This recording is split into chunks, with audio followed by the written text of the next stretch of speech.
Good afternoon, friends. As you know, the situation in Ladakh continues to be quite tense and serious. There has been a continuous curfew in Leh for the last 6 days. Sonam Wangchuk has been arrested. What were his demands? What were these people asking for? He was only asking for minimal democratic rights to the people of Ladakh.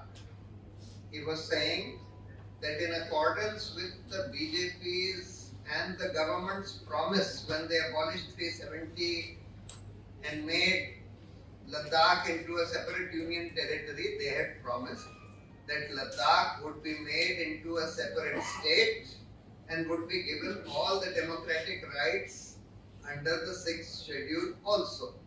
The 6th schedule, as you all know, is special rights for tribal people in tribal areas, in which the various democratically elected bodies in each district get various rights, including legislative rights for those areas.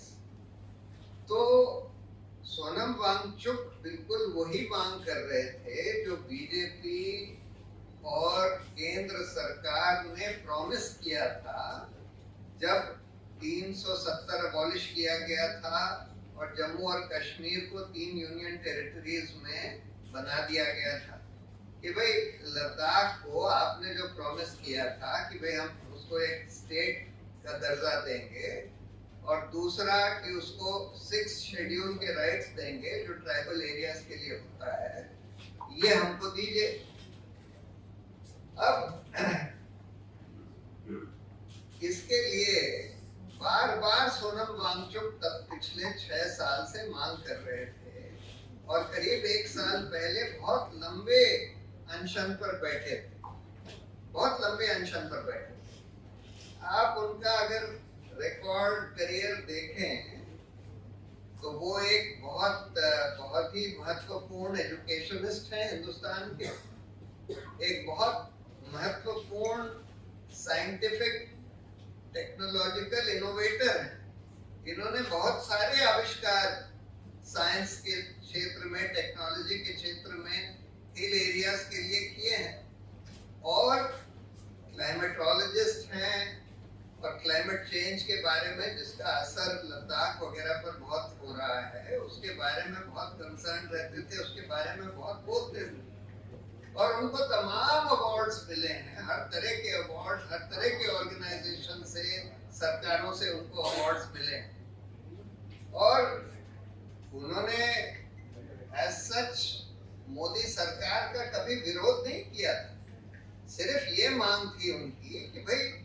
हमको जो आपने promise किया था वो तो दीजिए, जो minimal democratic rights हैं वो दीजिए। और हर बार वो बिल्कुल नॉन वायलेंस की बात करते थे। अभी भी जब वायलेंस हुआ, वायलेंस कैसे हुआ? अगर आप वायलेंस की क्रोनोलॉजी देखें तो पहले एक बिल्कुल पीसफुल डेमोन्स्ट्रेशन हो रहा था वहां लद्दाख में इसी मांग के साथ, और उस डेमोन्स्ट्रेशन पर पहले लाठी चलाई गई। जब लाठी चलाई गई तो कुछ लोगों ने शायद पत्थर फेंकने शुरू किए। लाठी चलाई गई और टीयर गैस चलाई गई। तब पत्थर कुछ लोगों ने फेंके। पत्थर फेंकने के बाद गोलियां चली और कई लोगों की मौत हो गई और करीब 80-90 लोग अस्पताल में हैं। 4 लोगों की तो मौत हो गई, जिसमें एक तो आर्मी के ऑफिसर और बहुत सारे लोग अस्पताल में हैं जो घायल हो गए। उसके बाद ये आर्सन वगैरह जो शुरू हुआ, ये उसके बाद हुआ। यही चीज अगर आप देखें एक तरह से नेपाल में भी हुई थी, लेकिन जैसे ही ये वायलेंस शुरू हुआ तुरंत सोनम वांगचुक ने तुरंत उसको डिनाउंस किया कि ये वायलेंस जो है, ये आग वाग लगाने का जो सिलसिला है, ये हमारे मूवमेंट को पीछे कर देगा, गड़बड़ा देगा हमारे मूवमेंट को। हमको बिल्कुल पीसफुल रहना है, उन्होंने वायलेंस को कंडेम किया। और अब देखिए सरकार की मैलाफाइडीज, एनएसए का ऑर्डर इशू कर दिया प्रिवेंटिव डिटेंशन का, और आज तक, अब देखिए 5 दिन हो गए, आज 5वां दिन है, आज तक वो ऑर्डर सर्व भी नहीं किया, जबकि कानून में लिखा है कि 5 दिन के अंदर वो ऑर्डर उनको सर्व करना होता है। आज तक वो ऑर्डर सर्व नहीं किया, उनको जोधपुर जेल ले जाकर बंद कर दिया। और कैसे कोई कह सकता है कि उनको डिटेन करने से वायलेंस रुकेगी या उनको डिटेन करने से इस वायलेंस में कोई भी फायदा होगा? इनफैक्ट उनको अगर अरेस्ट नहीं किया जाता तब तो वो हेल्प कर रहे थे इस वायलेंस को रोकने में, बार बार आवाज दे रहे थे कि भाई ये सब नहीं होना चाहिए। लेकिन उनको अरेस्ट करने से वहां के लोगों को उनकी और भावनाएं जो है आहत हो रही हैं। और ये इसी से एविडेंट है कि भाई दोनों जो लद्दाख की काउंसिल है, एपेक्स बॉडी है, और कारगिल की एपेक्स बॉडी है, दोनों ने बोल दिया है कि जब तक आप इनको छोड़ेंगे नहीं और जब तक ये कर्फ्यू वगैरह नहीं हटाएंगे तब तक हम आगे बात नहीं कर सकते, आप लोग जो बात करना चाहते हैं। तो इसलिए किसी भी तरह से इनको बंद रखना किसी के फायदे में नहीं है। और देखिए मैलाफाइडीज क्या है, आपने केंद्र सरकार ने अभी कुछ दिन पहले 3 चीजें करी। एक, उनके खिलाफ सीबीआई इन्वेस्टिगेशन शुरू कर दिया। एक, एफसीआरए उनका कैंसिल कर दिया।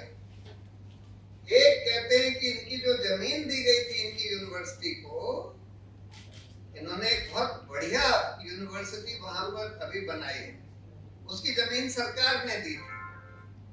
वो कहते हैं कि वो हम जमीन वापस ले लेंगे।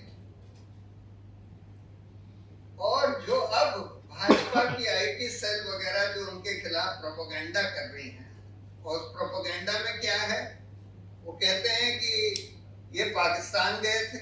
अरे पाकिस्तान तो एक इंटरनेशनल क्लाइमेट चेंज की कॉन्फ्रेंस थी, उसको अटेंड करने गए थे।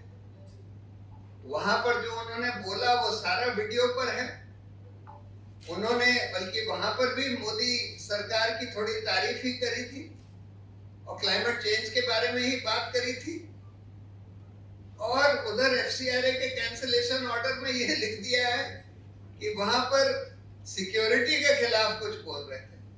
अरे वो तो फूड सिक्योरिटी के बारे में बोल रहे थे।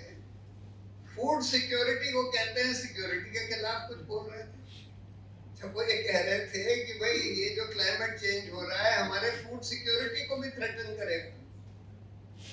तो मतलब किसी भी तरह से ये जो सरकार का मूव है कि इनको एनएसए में बंद कर लो और इससे वायलेंस रुकेगा, तो किसी भी तरह से जायज नहीं है, हर तरह से काउंटर प्रोडक्टिव होगा, बिल्कुल अनफेयर है, बिल्कुल मैलाफाइडी है। और मैलाफाइडीज इतनी सारी चीजों से एविडेंट है, जिस तरह का सोशल मीडिया कैंपेन बीजेपी वालों ने चलाया है उनके खिलाफ, उनको एंटी नेशनल साबित करने के लिए, उससे बिल्कुल क्लियर है कि जस्ट बिकॉज ये वो मांग कर रहे हैं जो भाजपा ने और सरकार ने खुद प्रॉमिस करी थी, और अब वो लोग देना नहीं चाहते, ना तो स्टेटहुड देना चाहते हैं, ना कोई 6 शेड्यूल राइट्स देना चाहते हैं।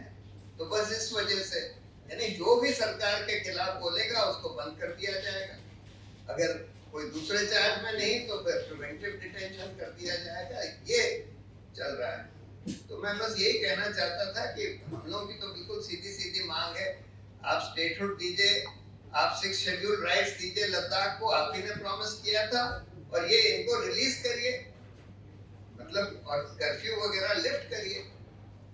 यही सब हम लोगों की मांग है।